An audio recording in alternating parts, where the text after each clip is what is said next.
I'm Huon Hooke, and this is The Real Review.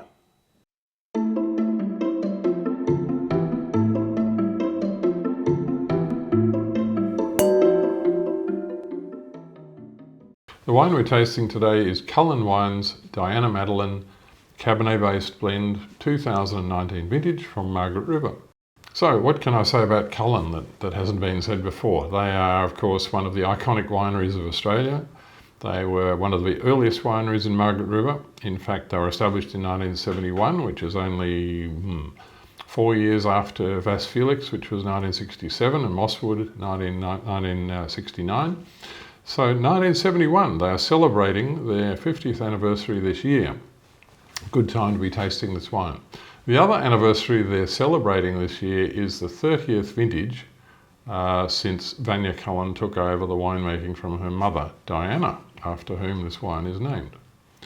Diana Cullen was an exceptional woman. She was an excellent winemaker, even though she was pretty much uneducated winemaker. She was self-taught pretty much, as a lot of people were in her day. But she excelled at the job. She was the first person in the region to win a trophy in a wine show, and she did a great job. And her daughter Vanya has followed on very, very well. The whole operation is run according to the laws of biodynamics, and that includes harvesting and doing all sorts of things by the phases of the moon. Cullen is also a carbon negative winery. There are several wineries now which are carbon neutral in Australia, but carbon negative is different entirely, because that means that you're generating more electricity than you're using. You're putting electricity back into the grid, and you are sequestering more carbon dioxide than you're actually emitting. So they really go the extra yard at Cullen's, you have to say. It's naturally powered as well. They use solar and wind power, and they do everything by, you could not say that they were anything less than totally ethical in the way they do everything. So Vanya is the winemaker today. They recently had a revamp of this label. It's become even more simple and more beautiful, I think, than ever. It's a gorgeous wine with a gorgeous label.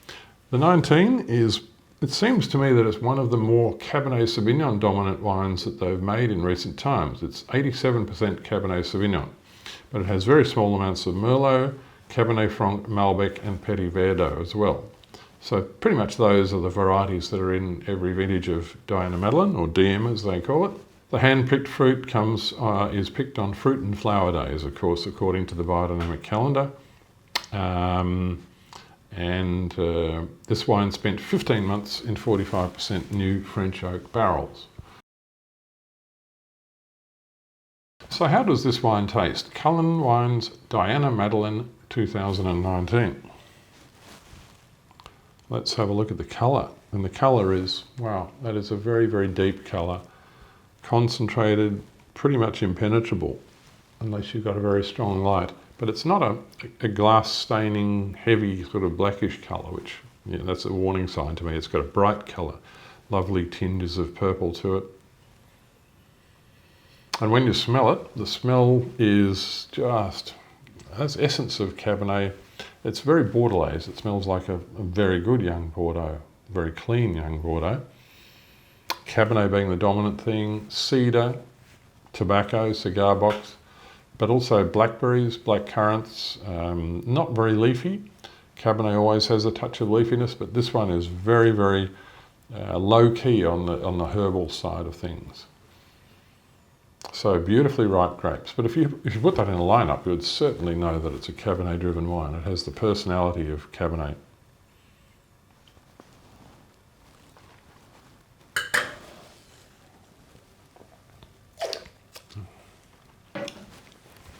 And that is absolutely, it's a shockingly powerful, intense wine.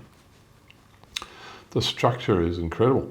The tannins are just, I remember Vanya telling me once that she doesn't believe there's any such thing as too much tannin in Cabernet, as long as they're good tannins. And that wine is a living example of that philosophy. There is an awful lot of tannin in that wine. It's a very, very structured wine. The tannins coat the entire inside of your mouth and they linger for a long time after you've either swallowed it or spat it out. And they're not out of balance. The flavour is so concentrated, so intense, so powerful that the whole thing is in harmony. And the aftertaste rolls on for a long, long time. I'm still tasting it. It's incredibly long. I think that's one of the most powerful, most stunning Diana Madelines that I've tasted. And that's saying something, because there's been a succession of great wines under that label. So that is a very, very smart wine. You can drink it now. You can enjoy it now with a really strong piece of cheese, aged cheese, or a very rare piece of steak, perhaps, if you're not a vegetarian. It's got power and length and harmony. The thing about it that makes it drinkable now is the balance. But I think if you did drink it now, you would probably be wasting the opportunity to see that wine at its peak of maturity, which would be in at least 10 years' time. If you can, hang on to it, but it is a great wine. So how did we rate this wine? Cullen's Diana Madeline 2019. Well, we scored it 98 out of 100. There's very few wines that get more than 98, it has to be said. That is an extremely high score. It's very much a trophy score. And if you look at Cabernet Sauvignon across Australia, or Cabernet blends across Australia from that vintage, it rated no less than number 1 out of 37 wines. And that's, of course, a top ranked score. That is an outstanding achievement. It couldn't do better. It's an expensive wine. Yes, it's $140 this year, but you compare that to Cabernet wines from around the world, and that looks like a really good value for money. We've said drink it from 2023 to 2049. So I'm suggesting keep it for another couple of years before you start to drink it, and you can drink it until it's at least 30 years old, no problem. So we asked the chief winemaker and manager and everything at Cullen Wines, which is Vanya Cullen, of course, what food that she would recommend with this wine. And she has said, in typical Vanya style, a good food match would be Wagyu beef with roasted root vegetables, or if you're vegan, just the roasted root vegetables. Cheers to that.